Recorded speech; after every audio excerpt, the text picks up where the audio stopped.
అదేవిధంగా ఈరోజు వేదిక మీద వివిధ జిల్లాల అధ్యక్షులు, అదేవిధంగా రాష్ట్ర స్థాయిలో వివిధ బాధ్యతలకు ఎన్నికైన యువ మిత్రులు, యూత్ కాంగ్రెస్ ఏఐసిసి ఇన్ఛార్జ్ నుంచి వచ్చిన వాళ్ళు అందరికంటే ఈ పార్టీ జెండాను మోసి 2023న ప్రజాపాలనను కాంగ్రెస్ పార్టీకి అధికారంలోకి తీసుకొచ్చిన యువ మిత్రులందరికీ కూడా శుభాకాంక్షలు, మనస్ఫూర్తిగా ధన్యవాదాలు తెలియజేస్తున్న మిత్రులారా, యూత్ కాంగ్రెస్కి ఎంత శక్తి ఉందంటే ఆనాడు హనుమంతరావు గారి యువజన కాంగ్రెస్లో పనిచేసిన చంద్రబాబు నాయుడు గారు కావచ్చు, చంద్రశేఖరరావు గారు కావచ్చు, రాష్ట్ర స్థాయి జాతీయ స్థాయి రాజకీయాలలో రాణించిందంటే యువజన కాంగ్రెస్లో వాళ్ళు పొందిన శిక్షణ, యువజన కాంగ్రెస్ ఇచ్చిన అవకాశాలు.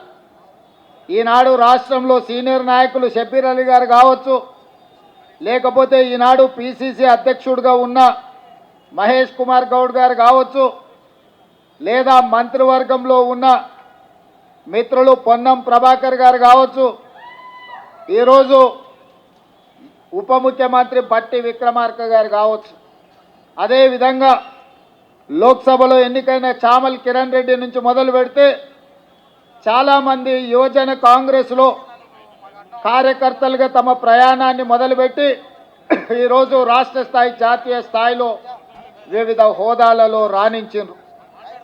ఇవాళ అందుకే యువజన కాంగ్రెస్ మొదటి మెట్టు రాజకీయాలలో యువజన కాంగ్రెస్ నాయకులుగా ప్రజల దగ్గరికి వెళ్ళి విద్యార్థి యువజన సమస్యల మీద పోరాటం చేసి పేద ప్రజల యొక్క అభ్యున్నతికి ప్రజల దగ్గరికి వెళ్ళినప్పుడే రాజకీయాలలో రాణించడం జరుగుతుంది. ఈరోజు శివచరణ్ రెడ్డి వాళ్ళ తండ్రి జక్కిడి ప్రభాకర్ రెడ్డి గారు, ఆనాడు సుధీర్ కుమార్ గారు ఆనాటి యువజన కాంగ్రెస్ అధ్యక్షుడిగా ఒక గుర్తింపు పొందిన మాజీ కేంద్ర మంత్రివర్యులు శివశంకర్ గారి కుమారుడు సుధీర్ కుమార్ గారితో యువజన రాజకీయాలలో రాణించాడు. రెండో తరం ఇప్పుడు శివచరణ్ రెడ్డి ఈరోజు మళ్ళీ యువజన కాంగ్రెస్ అధ్యక్షుడిగా బాధ్యతలు నెరవేర్చాడు. మరి జక్కిడి ప్రభాకర్ రెడ్డి గారికి యువజన కాంగ్రెస్లో అయితే కాంగ్రెస్లో 40 సంవత్సరాలు పనిచేసినా కొన్ని అవకాశాలు అదృష్టం కలిసి రాలే. 90% శ్రమ ఉన్నా 10% అప్పుడప్పుడు అదృష్టం కూడా పనిచేయాలి. ఈ రెండు కలిసినప్పుడు తప్పకుండా పెద్ద హోదా రావడానికి ఉంటుంది. ఈరోజు జక్కిడి ప్రభాకర్ రెడ్డి గారికి రాని అవకాశాలు ప్రజా సమస్యల మీద పోరాటం చేస్తే శివచరణ్కు తప్పకుండా అవకాశాలు వస్తాయని చెప్పి తెలంగాణ రాష్ట్ర ముఖ్యమంత్రిగా నేను ఈరోజు చెప్పదలుచుకున్నా.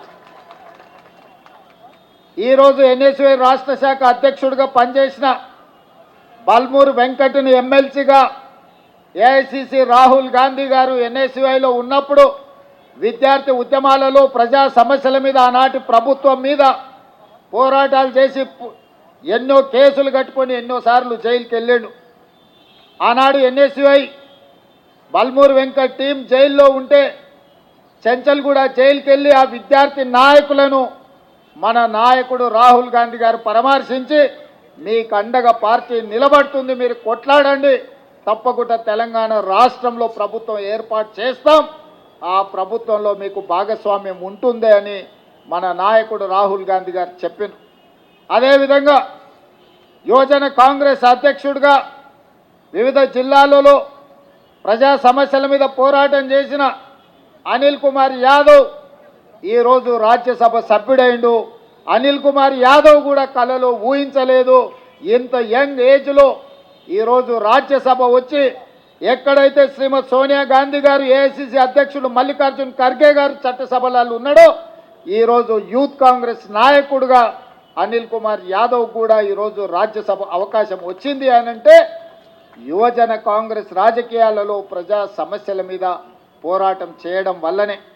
అందుకే ఈరోజు ఇక్కడికి వచ్చిన యువజన కాంగ్రెస్ మిత్రులందరికీ నా సూచన ఒక్కటే, అవకాశాలు కొందరికి రావచ్చు, రాకపోవచ్చు. కానీ ప్రజా సమస్యల మీద పోరాటం చేయడం మానొద్దు. ఈనాడు మన ప్రభుత్వం ప్రజలు కోరుకున్నారు, మార్పు కావాలి, కాంగ్రెస్ రావాలి అని తండాలలో, గూడాలలో, మారుమూల పల్లెల్లో ప్రతి కాంగ్రెస్ పార్టీ కార్యకర్త, దళితులు, గిరిజనులు, ఆదివాసీలు, బలహీన వర్గాలు వీళ్ళందరూ కూడా కలిసికట్టుగా మూకుమ్మడిగా కాంగ్రెస్ పార్టీ జెండా మోసి భుజాలు కాయలు కాసినా కూడా జెండా వదలకుండా మొన్నటి ఎన్నికల్లో ఖచ్చితంగా నిలబడి కొట్లాడినరు. కాబట్టి ఈనాడు తెలంగాణ రాష్ట్రంలో మనం ప్రభుత్వాన్ని ఏర్పాటు చేసుకున్నాం. ఈ 14 నెలల్లో రైతు రుణమాఫీ 25,50,000 మందికి 21,000 కోట్ల రూపాయలు రైతు రుణమాఫీ చేసి దేశంలోనే ఏ రాష్ట్ర ప్రభుత్వం చేయనంత రుణమాఫీ ఈరోజు కాంగ్రెస్ పార్టీ తెలంగాణ రాష్ట్రంలో చేసింది. ఇదే కాదు, తెలంగాణ రాష్ట్ర ఉద్యమానికి ఆయువు పట్టైన నిరుద్యోగ సమస్య మొదటి సంవత్సరంలోనే 55,163 ప్రభుత్వ ఉద్యోగ ఖాళీలను భర్తీ చేసి ఈ దేశంలోనే తెలంగాణ రాష్ట్రం ప్రథమ స్థానంలో నిలబడ్డది ప్రభుత్వ ఉద్యోగాలు భర్తీ చేయడంలో. ఇదే కాదు, 500 రూపాయలకు సిలిండర్, 500 రూపాయల బోనస్ వరి ధాన్యానికి, అదేవిధంగా ఆర్టీసీ బస్సులో ఆడబిడ్డలకు ఉచిత ప్రయాణం, ఈనాడు ప్రతి పేదవాడికి రేషన్ కార్డు ఇవ్వాలని రైతు భరోసాలో భాగంగా సంవత్సరానికి 12,000 రూపాయల సంక్షేమ పథకాన్ని, అదేవిధంగా భూమి లేని నిరుపేదలకు కూడా సంవత్సరానికి 12,000 రూపాయలు పేదలకు ఇవ్వాలని ఇవాళ ఈ కార్యక్రమాలన్నీ ముందుకు తీసుకెళ్తున్నాం. పేదవాడి ఆత్మగౌరవం ఇందిరమ్మ ఇల్లు 2004 నుంచి 2014 వరకు ఆనాడు డాక్టర్ వైఎస్ రాజశేఖర రెడ్డి, శ్రీమతి సోనియా గాంధీ గారి నేతృత్వంలో ప్రతి పేదవాడికి, ఇల్లు లేని వాడికి, ప్రతి ఒక్కడికి ఆనాడు ఇందిరమ్మ ఇల్లు 25 లక్షల పేదలకు ఇచ్చి ప్రతి పేదవాళ్ళకి ఇల్లు కట్టించాడు. కానీ తెలంగాణ రాష్ట్రం ఏర్పడిన తర్వాత చంద్రశేఖరరావు గారు ఈ పేదలకు అన్యాయం చేసి డబల్ బెడ్రూమ్ ఇండ్లు అని ఊరించి ఏ పేదవాడికి ఏ గ్రామంలో కూడా ఇండ్లు ఇవ్వకపోవడంతో ఈనాడు మన ప్రభుత్వం వైపు ఎదురు చూస్తుంటే ఇందిరమ్మ ఇండ్లు 4.5 లక్షలు మొదటి సంవత్సరంలో ప్రతి పేదవాడికి 5 లక్షల రూపాయలు ఉచితంగా ఇల్లు కట్టుకోవడానికి ఇవాళ మన ప్రభుత్వం కార్యక్రమాలను తీసుకొని ముందుకు వెళ్తుంది.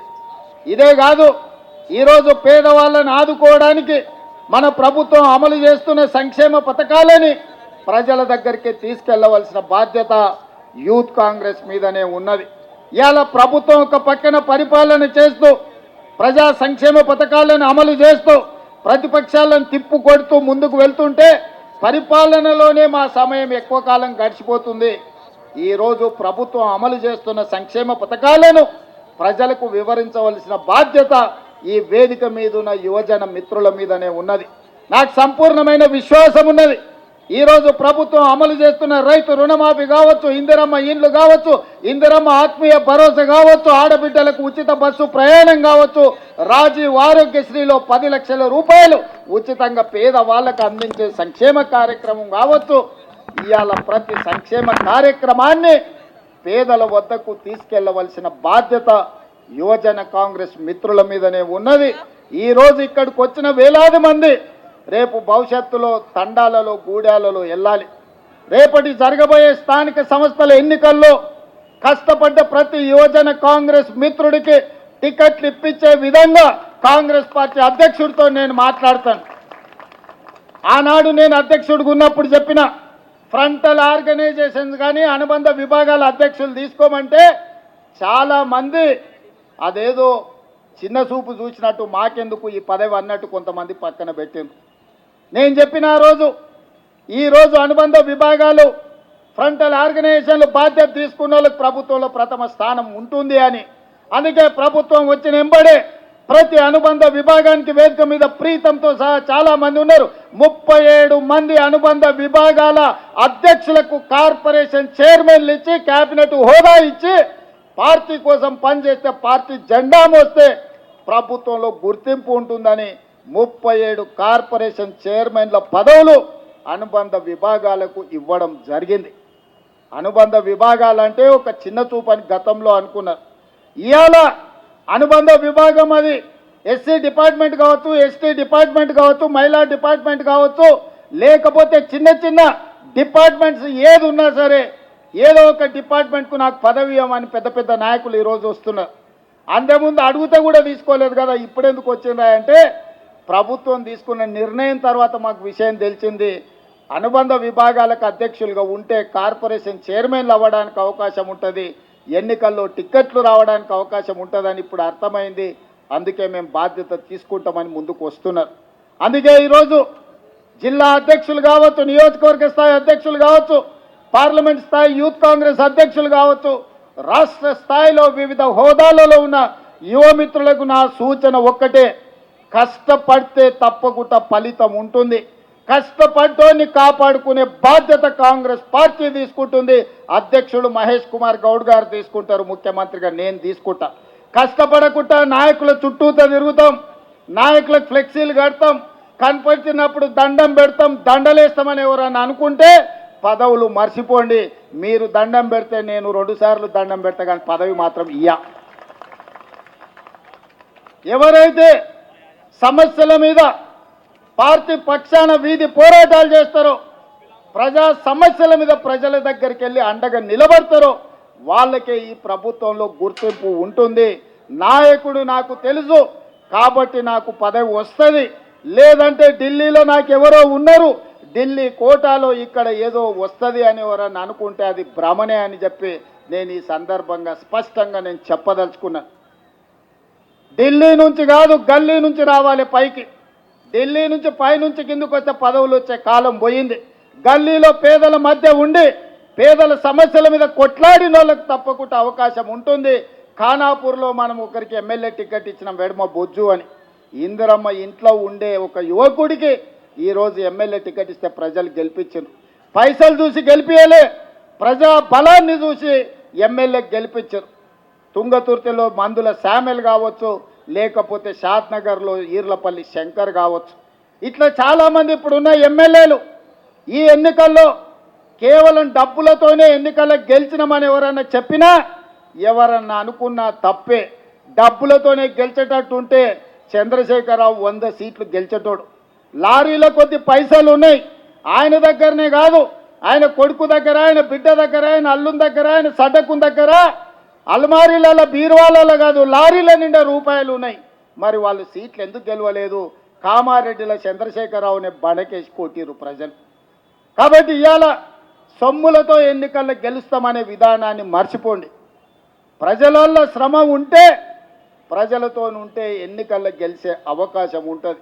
రేపు భవిష్యత్తులో కూడా కాంగ్రెస్ పార్టీలో టికెట్లు ప్రజలలో ఉండి ప్రజా సమస్యల మీద పోరాటం చేసే వాళ్ళకే మొదటి ప్రాధాన్యత ఉంటుంది అని చెప్పి నేను ఈ సందర్భంగా చెప్పదలుచుకున్నా. నిన్నమని అన్నాడు కేసీఆర్ గారు, నేను కొడితే గట్టి కొడతా అని. నేమన్నా చెప్పిన, అయ్యా ఏందయ్యా కొట్టడానికి, అదేమన్నా ఫుల్లా ఆఫా గట్టి కొట్టడానికి అని అడిగిన. చంద్రశేఖరరావు గారు ఈ వేదిక మీద నుంచి చెప్తున్నా, నీ గట్టి కొట్టాలంటే నీ కొడుకును వంగబెట్టి కొట్టు. ఎందుకంటే ఆయన తిరుగుళ్ళు చూడు, అటు చేసే వ్యవహారాలు చూడు. నీ బిడ్డను 2 జప్పరి, ఎందుకంటే లిక్కర్ దందాలో ఉండి ఈడ నిన్ను ఓడించిందే కదా, ఆడ కేజ్రీవాల్ని కూడా మింగేసింది. నీ అల్లుడు భూదందాలు సప్పరి, నీ అల్లుని పట్టుకొని 4 గట్టిగా కొట్టు. వాళ్ళను కొడుకుని కొట్టు, అల్లుని కొట్టు, బిడ్డను కొట్టు, సడ్డకుని కొడుకుని కొట్టు, గట్టి కాదు కట్టె తీసుకొని కొట్టు. వీళ్ళు చేసిన దుర్మార్గాలు తెలంగాణ సమాజం చూసింది కాబట్టే నిన్ను గట్టిగా వంగబెట్టి కొట్టింది తెలంగాణ సమాజం అని చెప్పిన చంద్రశేఖరరావుకు ఆయనకు చెప్తున్నా. ఇక ఆయన ఊరిస్తున్నాడు, ఇక నేను వస్తున్నా బయటకి అని. అయ్యా నువ్వు బయటకు వచ్చినప్పుడు, నువ్వు కుర్చీలో ఉన్నప్పుడే మా యూత్ కాంగ్రెస్ కార్యకర్తలు నేను బండకేసి కొట్టిరు. మళ్ళీ వచ్చేదేముంది? నువ్వు ముఖ్యమంత్రిగా ఉన్నప్పుడు, నీ పార్టీగా అధ్యక్షుడిగా ఉన్నప్పుడే మా యువజన కాంగ్రెస్ పిల్లలు నిన్ను బండకేసి కొట్టి ఓడగొట్టి ఇంట్లో ఊసబెట్టిరు. ఇవాళ కేటీఆర్ గారు ఊర్ల మీద తిరుగుతున్నాడు, కొత్త బిచ్చగాని పొద్దుగుర్తు ఎరగడని. 10 ఏళ్ళ అధికారంలో ఉన్నాడు, డబుల్ బెడ్రూమ్ ఇల్లు ఇస్తాను ఇయ్యలే, ఇంటికో ఉద్యోగం ఇస్తాను ఇయ్యలే, దళితులకు 3 ఎకరాల భూమి ఇస్తాను ఇయ్యలే, డబుల్ బెడ్రూమ్ ఇల్లు ఇయ్యలే. ఇట్లా చెప్పుకుంటా పోతే 100 హామీలు ఉన్నాయి. 10 ఏళ్ళు అమలు చేయలేదు. 7 లక్షల కోట్ల రూపాయలు అప్పు తెచ్చాడు. 10 నెలలు కూడా కాలేదు, అప్పుడే బిచ్చగాని గంగిరెద్దులో సంక్రాంతి పూట గంగిరెద్దుల్లో వచ్చినట్టు ఊరూరు తిరుగుతున్నాడు. ఈ ప్రభుత్వం ఏం చేయలేదని. ఈ ప్రభుత్వం 5 ఏళ్ల కోసం ఎన్నికైంది. మొదటి సంవత్సరంలోనే 55,000 ప్రభుత్వ ఉద్యోగాలు ఈ ప్రభుత్వం ఇచ్చింది. మొదటి సంవత్సరంలోనే 25,50,000 మంది రైతులకు 21,000 కోట్ల రూపాయల రైతు రుణమాఫీ చేసింది. నువ్వు ఎగ్గొట్టిపోయిన రైతు బంధు 7,625 కోట్ల రూపాయలు నేను వచ్చినాక రైతు బంధు మొదటి విడత వేసిన. ఇవాళ 10,000 కోట్ల రూపాయలు రైతు భరోసా రెండో విడతలు వేసిన. ఆడబిడ్డలకు బస్సు ఉచిత ప్రయాణం అన్నం ప్రతి నెల 400 కోట్లు, దాదాపుగా ఈ సంవత్సరంలో 4,000 కోట్లు ఆర్టీసీ కార్పొరేషన్కు చెల్లించి 120 కోట్ల మంది ఆడబిడ్డలు ఆర్టీసీ బస్సుల్లో ఉచితంగా ప్రయాణం చేసింది. ఇస్తా అన్న 500 రూపాయల సిలిండర్ ఇచ్చినాం, 500 రూపాయల బోనస్ ఇచ్చినాం. రాజీవ్ ఆరోగ్యశ్రీ 10 లక్షల రూపాయలు ఇచ్చినాం. ఇవాళ పేదవాడికి ప్రతి ఒక్కడికి రేషన్ కార్డు ఇస్తున్నాం, పేదవాడికి ఇందిరమ్మ ఇల్లు ఇస్తున్నాం. ఇవాళ ప్రతి సంక్షేమ పథకాన్ని ఇవాళ అమలు చేస్తున్నాం. ఇదే కాదు, 1931 తెల్ల దొరలు పాలించినప్పుడు కులగణన జరిగింది. దాదాపుగా 95 ఏళ్ల నుంచి స్వతంత్రం వచ్చినాక నరేంద్ర మోడీ 3 సార్లు ప్రధానమంత్రి అయినా బీసీ కులగణన జరగలేదు. ఇవాళ నా రాష్ట్రం తెలంగాణ రాష్ట్రం, కాంగ్రెస్ పార్టీ రాహుల్ గాంధీ నేతృత్వంలో ఈరోజు తెలంగాణ రాష్ట్రంలో కులగణన చేసిన ప్రభుత్వం, ఈ దేశంలోని ఏకైక ప్రభుత్వం, లెక్కలు తేల్చిన ప్రభుత్వం కాంగ్రెస్ ప్రభుత్వం. మాదిగా ఉపకులాల వర్గీకరణ 35 ఏళ్ల నుంచి కొట్లాడినరు. చాలామంది పిల్లలు చచ్చిపోయినరు. సుప్రీంకోర్టు వరకు పోయింది, పార్లమెంట్ వరకు పోయింది. మోడీ గారు కృష్ణా మాదిగను 4 సార్లు కౌగిలించుకున్నాడు, కానీ అది ధృతరాష్ట్ర కౌగిలిగానే మిగిలింది తప్ప మాదిగ ఉపకులాల వర్గీకరణ చేయలే. కానీ మీ ప్రభుత్వం ప్రజాపాలనలో మాదిగ ఉపకులాల వర్గీకరణ అమలు చేసి దేశంలోనే మొదటి రాష్ట్రంగా నిలబడి దేశంలో దశాబ్దాల కొద్దీ వాయిదా పడుతున్న సమస్యకు పరిష్కారం చూపించినాం. మొదటి సంవత్సరంలోనే ఇన్ని గొప్ప కార్యక్రమాలు చేసిన ప్రభుత్వం ఈ రాష్ట్రం దేశంలోనే మొదటి స్థానంలో ఉంది. అందుకే మిత్రులారా, ఎవరు ఎన్ని చెప్పినా వాళ్ళు ఏదో వాట్సాప్ యూనివర్సిటీ మోడీ పెడితే సోషల్ మీడియా యూనివర్సిటీ వీడియో కూడా పెట్టిండి, అక్రమంగా సంపాదించింది, కొల్లగొట్టింది, వాటిని పెట్టి అబద్ధాలు ప్రచారం చేయాలనుకుంటున్నారు. ఛానల్స్ ఉన్నప్పుడే మీరు ఏం చేయలే, పేపర్లు పెట్టుకున్నారు, టీ న్యూస్ పెట్టుకున్నారు, నమస్తే తెలంగాణలో గుమాస్తా తెలంగాణ పెట్టుకున్నారు. ఏమైందా? ఇవాళ సోషల్ మీడియాలో తప్పుడు ప్రచారం చేస్తే ఏమవుతుంది? ఇవాళ మీరు అందరూ అనుకుంటే ఈ ప్రభుత్వం అమలు చేస్తున్న కార్యక్రమాలను పేద ప్రజలకు వివరిస్తే ఒక్కసారి కాదు, మళ్ళొక్కసారి కాదు, 4 సార్లు మన ప్రభుత్వం ఉంటుంది. ఈ వేదిక మీద ఉన్న వాళ్ళు చాలామంది ఎమ్మెల్యేలు, మంత్రులు అయ్యే అవకాశం ఉంది. అందుకే మిత్రులారా, ఈరోజు బాధ్యత చేపట్టిన ప్రతి ఒక్క యువజన కాంగ్రెస్ మిత్రుడికి, ఇక్కడికి వచ్చిన వాళ్ళందరికీ మనస్ఫూర్తిగా శుభాకాంక్షలు తెలియజేస్తున్నా. మీతో పాటు నేను సిద్ధం, అవసరం అనుకుంటే మోడీ మీద యుద్ధం ప్రకటిద్దాం. కేంద్రం నుంచి రావాల్సిన నిధులు, కేంద్రం నుంచి రావాల్సిన మంజూరీలు రాలేదు. మనం మెట్రో రైలును ఎక్కడ పెట్టిండు, మన రీజనల్ రింగ్ రోడ్ ఎక్కడ పోయింది? ఇవాళ మూసీ రివర్ అభివృద్ధి కోసం ₹1 నిధులు ఇస్తలేడు. కిషన్ రెడ్డి గారు, బండి సంజయ్ గారు తెలంగాణ సమాజానికి సమాధానం చెప్పాలి. ఇవాళ మీరు మంత్రులై బుగ్గకారుల తిరుగుడు కాదు, తెలంగాణకి ఏం తెచ్చిండ్రో చెప్పును. కేంద్రం నుంచి ప్రచారం చేయడానికి వస్తారంట, అమ్మో తెలంగాణకి ఏదో ఇచ్చిండ్రని. ఏమి ఇచ్చిండ్రా? బీహార్కి ఇచ్చిండ్రు, గుజరాత్కి ఇచ్చిండ్రు, ఇతర రాష్ట్రాలకు ఇచ్చిండ్రు తప్ప తెలంగాణ పైసకు చిల్లి గవ్వ కూడా ఇవ్వాలి. ఇవాళ ₹1 కేంద్రానికి మనం పన్ను కడితే 42 పైసలు మనకు వస్తున్నాయి. బీహార్ ₹1 పన్ను కడితే ₹7 తీసుకుపోతున్నారు. ఉత్తరప్రదేశ్ ₹1 కడితే ₹3 తీసుకుపోతున్నారు. మరి తెలంగాణ ఏం పాపం చేసిందా? ₹1 కడితే 42 పైసలు ఇస్తున్నావు అంటే 58 పైసలు నువ్వే మా సొమ్ము దొబ్బుతున్నావు మోడీ గారు. అందుకే కిషన్ రెడ్డి, బండి సంజయ్ అనుకుంటున్నారు ఏ దానికైనా కొంత సమయం ఉండాలని సంవేదనం పాటిస్తున్నాం. తొందరలోనే కార్యాచరణ ఉంటుంది. కేంద్ర ప్రభుత్వం రాష్ట్రానికి చేస్తున్న అన్యాయాన్ని, మెట్రో రైలు మేము కట్టుకుంటాం, మాకు అనుమతి ఇవ్వండి అంటే దేశంలోనే ఒకనాడు 2వ స్థానంలో ఉండే ఢిల్లీ, తర్వాత హైదరాబాద్ ఇవాళ 10వ స్థానానికి వదిపోయింది. 10 నెలలు అయింది ప్రధానమంత్రి దగ్గర ఉండి. మెట్రో రైలుకు అనుమతి ఇవ్వకుండా ఆపిపెట్టిండు. రీజనల్ రింగ్ రోడ్డు సగం ఇచ్చి సగం ఇవ్వకుండా దాచిపెట్టిండు. ఇవన్నీ సమస్యలు ఉన్నాయి. ఈ అన్ని సమస్యల మీద కార్యాచరణ తీసుకుంటాం. తొందరలోనే ఈరోజు బాధ్యత తీసుకున్న వాళ్ళతో ప్రత్యేక సమావేశాన్ని ఏర్పాటు చేస్తా. ప్రజా సమస్యల మీద కేంద్ర ప్రభుత్వం నరేంద్ర మోడీ మీద చేసే పోరాటంలో మీరు ముందు బాగానే ఉండాలి. మీరందరూ కూడా భవిష్యత్తులో రాణించాలి. భవిష్యత్తులో ఈ రాష్ట్రానికి మీరంతా నాయకులుగా ఎదగాలని కోరుకుంటూ మీ అందరి దగ్గర సెలవు తీసుకుంటున్న మిత్రులారా, ధన్యవాదాలు.